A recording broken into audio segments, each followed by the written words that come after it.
ജാതി. നമ്മളെല്ലാവരും കേട്ടിട്ടുള്ളൊരു വാക്കാണിത്. പക്ഷേ ഇത് വെറുമൊരു വാക്കല്ല. മനുഷ്യരെ പല തട്ടുകളായി തിരിക്കുന്ന, വളരെ ശക്തവും പുരാതനവും, എന്നാൽ നമ്മൾ വിചാരിക്കുന്നതിലും അപ്പുറം ലോകവ്യാപകമായി കാണുന്നതുമായ ഒരു സിസ്റ്റമാണിത്. നിങ്ങൾ എപ്പോഴെങ്കിലും ഇതിനെക്കുറിച്ച് ചിന്തിച്ചിട്ടുണ്ടോ?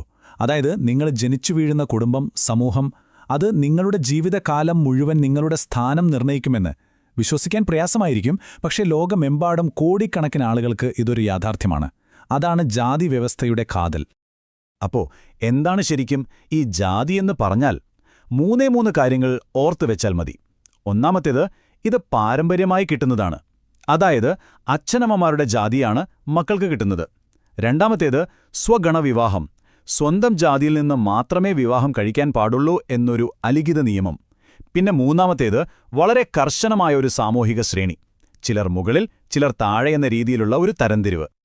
ഈ ജാതി എന്ന ആശയത്തെ ശരിക്കും മനസ്സിലാക്കണമെങ്കിൽ നമ്മൾക്കതിൻ്റെ ഏറ്റവും സങ്കീർണമായ രൂപം നിലനിൽക്കുന്ന ഒരിടത്തേക്ക് തന്നെ പോകണം. അതെ, ഇന്ത്യയിലേക്ക്.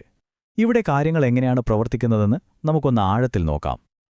ഇന്ത്യയിലെ ജാതിയെക്കുറിച്ച് പറയുമ്പോൾ നമ്മൾ രണ്ട് വാക്കുകൾ തിരിച്ചറിയണം. ഒന്ന് വർണ്ണം, രണ്ട് ജാതി. വർണ്ണം എന്ന് പറയുന്നത് ഒരു തിയറിയാണ്. പുരാതന ഗ്രന്ഥങ്ങളിലൊക്കെയുള്ള 4 പ്രധാന വിഭാഗങ്ങളിലെ ബ്രാഹ്മണർ, ക്ഷത്രിയർ, അത്. പക്ഷേ യഥാർത്ഥ ജീവിതത്തിൽ ആളുകൾ ജീവിക്കുന്നത് ജാതികളിലാണ്. ആയിരക്കണക്കിന് ജാതികളുണ്ട്. ഓരോന്നും ഓരോ തൊഴിലിനെയും താമസിക്കുന്ന സ്ഥലത്തെയും ഒക്കെ അടിസ്ഥാനമാക്കിയുള്ളതാണ്. അപ്പോൾ വർണ്ണം തിയറിയും ജാതി റിയാലിറ്റിയുമാണ്. ഒരു കണക്ക് കേട്ടാൽ നിങ്ങൾ ഞെട്ടും. ഇന്ത്യയിൽ ഏകദേശം 3000 ജാതികളും അതിൻ്റെ ഉപവിഭാഗങ്ങളായി ഒരു 25,000 ഉപജാതികളുമുണ്ട്. ഈയൊരു സംഖ്യ മാത്രം മതി നമുക്ക് മനസ്സിലാക്കാൻ ഈ സിസ്റ്റം എത്രത്തോളം സങ്കീർണവും ആഴത്തിൽ വേരൂന്നിയതുമാണെന്ന്. അപ്പോൾ ഇത്രയും കോംപ്ലിക്കേറ്റഡ് ആയിട്ടുള്ള ഒരു സിസ്റ്റത്തെ ബ്രിട്ടീഷുകാർ ഇന്ത്യ ഭരിച്ചപ്പോൾ എങ്ങനെയാണ് കൈകാര്യം ചെയ്തത്? അവർ സെൻസസ് പോലുള്ള കാര്യങ്ങൾ ഉപയോഗിച്ച് ഓരോ ആളുകളെയും അവരുടെ ജാതി തിരിച്ച് രേഖപ്പെടുത്താൻ തുടങ്ങി. റിസ്ലിയുടെ ഈ വാക്കുകൾ സൂചിപ്പിക്കുന്നത് അതാണ്. സമൂഹത്തിൽ നിലനിന്നിരുന്ന ഒരു തരംതിരിവിനെ അവരൊരു ഔദ്യോഗിക രേഖയാക്കി മാറ്റുകയായിരുന്നു. ഇനി നമ്മൾ നേരത്തെ പറഞ്ഞ 4 വർണ്ണങ്ങൾക്കും പുറത്തു നിർത്തപ്പെട്ടിരുന്ന ഒരു വലിയ വിഭാഗമുണ്ട്, ദളിതർ. ജനസംഖ്യയുടെ വലിയൊരു ശതമാനമുണ്ടായിട്ടും ഈ സാമൂഹ്യ ശ്രേണിക്ക് പുറത്തായതുകൊണ്ട് മാത്രം അവർ ചരിത്രത്തിലുടനീളം ഭയങ്കരമായ വിവേചനവും അടിച്ചമർത്തലും നേരിടേണ്ടി വന്നു. ഓക്കെ, ഇന്ത്യയിലെ ഈ ചിത്രം നമ്മൾ കണ്ടു. പക്ഷേ ഇത് ഇന്ത്യയിൽ മാത്രമുള്ള ഒരു സംഭവമാണോ? ഒരിക്കലുമല്ല. ജാതിക്ക് സമാനമായ സാമൂഹിക തരംതിരിവുകൾ ലോകത്തിന്റെ പല ഭാഗങ്ങളിലും പല രൂപത്തിൽ നിലനിന്നിരുന്നു. ചിലയിടങ്ങളിൽ ഇപ്പോഴും നിലനിൽക്കുന്നുണ്ട്. നമുക്ക് ലോകം മുഴുവനൊന്ന് കണ്ണോടിക്കാം. നിങ്ങൾ നോക്കൂ, ജപ്പാനിലെ ബുറാഗുമിൻ തൊട്ട് യൂറോപ്പിലെ ക്യാഗോട്ടുകൾ വരെ, യമനിലെ അൽ-അഖ്താം തൊട്ട് പശ്ചിമാഫ്രിക്കയിലെ ഗ്രിയോട്ടുകൾ വരെ. ലോകത്തിന്റെ പല കോണുകളിലും പാരമ്പര്യത്തെയും തൊഴിലിനെയും അടിസ്ഥാനമാക്കി മനുഷ്യരെ തരംതിരിക്കുന്ന സംവിധാനങ്ങൾ നമുക്ക് കാണാൻ പറ്റും. ഇതൊരു ഗ്ലോബൽ പ്രതിഭാസമാണെന്ന് സാരം. ജപ്പാൻ പോലൊരു വികസിത രാജ്യത്തെ പോലും ബുറാഗുമിൻ എന്നറിയപ്പെടുന്നൊരു വിഭാഗം ഇന്നും സാമൂഹികമായി വിവേചനം നേരിടുന്നുണ്ട്. നിയമങ്ങൾ മാറിയതുകൊണ്ട് മാത്രം ആളുകളുടെ മനസ്സിലെ ചിന്താഗതികൾ മാറണമെന്നില്ല എന്നതിൻ്റെ ഏറ്റവും വലിയ ഉദാഹരണമാണിത്.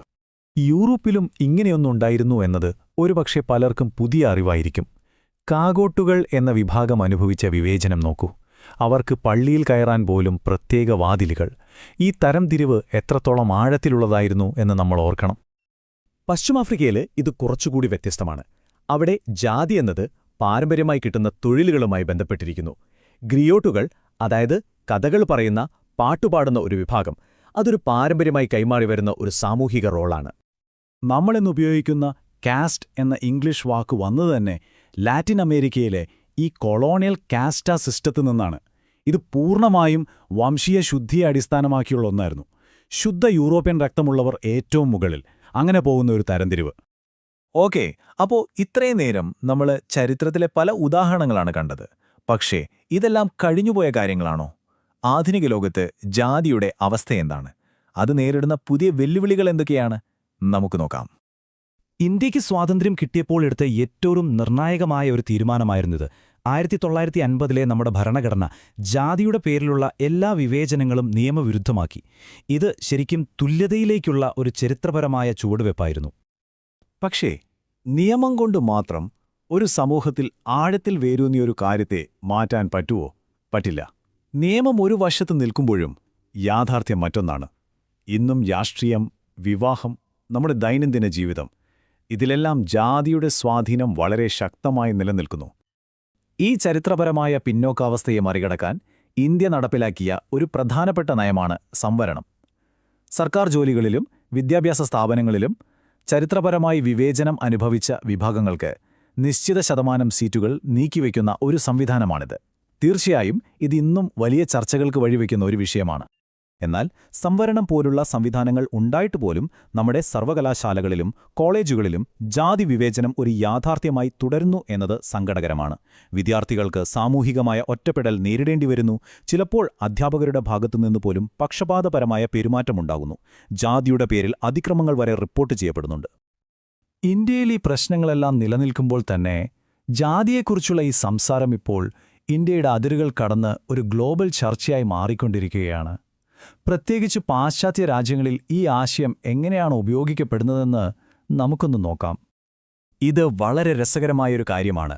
അമേരിക്കയിലെ വംശീയ വിവേചനത്തിന്റെ ആഴവും ഘടനയും മനസ്സിലാക്കാൻ വേണ്ടി ചില പണ്ഡിതന്മാരിപ്പോൾ ജാതി എന്ന വാക്ക് ഒരു ഫ്രെയിംവർക്കായി ഉപയോഗിക്കുന്നുണ്ട്.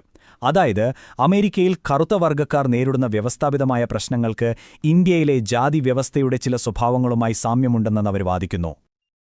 ഈ പോരാട്ടത്തിന്റെ ഒരു ടൈം ലൈൻ നോക്കൂ. 1950-ൽ ഇന്ത്യയിൽ ജാതി വിവേചനം നിരോധിച്ചു. പിന്നെ പതിറ്റാണ്ടുകൾക്ക് ശേഷം 2013-ൽ UK-യിൽ ഇതിനെതിരെ നിയമം കൊണ്ടുവരാൻ ആലോചിക്കുന്നു. ഇപ്പോൾ 2023-ൽ അമേരിക്കയിലെ സിയാറ്റിൽ നഗരം ജാതി വിവേചനം നിരോധിക്കുന്നു. ഇത് വ്യക്തമാക്കുന്നതെന്താണ്? ജാതി വിവേചനം ഒരു ആഗോള മനുഷ്യാവകാശ പ്രശ്നമായി ലോകം അംഗീകരിച്ചു തുടങ്ങിയിരിക്കുന്നു. അപ്പോ നമ്മൾ എത്തിനിൽക്കുന്നത് ഒരു പ്രധാനപ്പെട്ട ചോദ്യത്തിലാണ്. ജാതി എന്നത് ചരിത്രത്തിൽ എപ്പോഴോ കഴിഞ്ഞുപോയ ഒരു കാര്യം മാത്രമാണോ? അതോ ഇന്നും ലോകത്ത് വംശം, വർഗം, മതം എന്നിങ്ങനെ പല പേരുകളിൽ നിലനിൽക്കുന്ന സാമൂഹിക തരംതിരിവുകളുടെയെല്ലാം അടിസ്ഥാനപരമായ ഒരു രൂപം തന്നെയാണോ അത്? ഇതിനെക്കുറിച്ച് ആഴത്തിൽ ചിന്തിക്കാനുള്ള ഒരു തുടക്കമാകട്ടെ ഈ വിവരങ്ങൾ.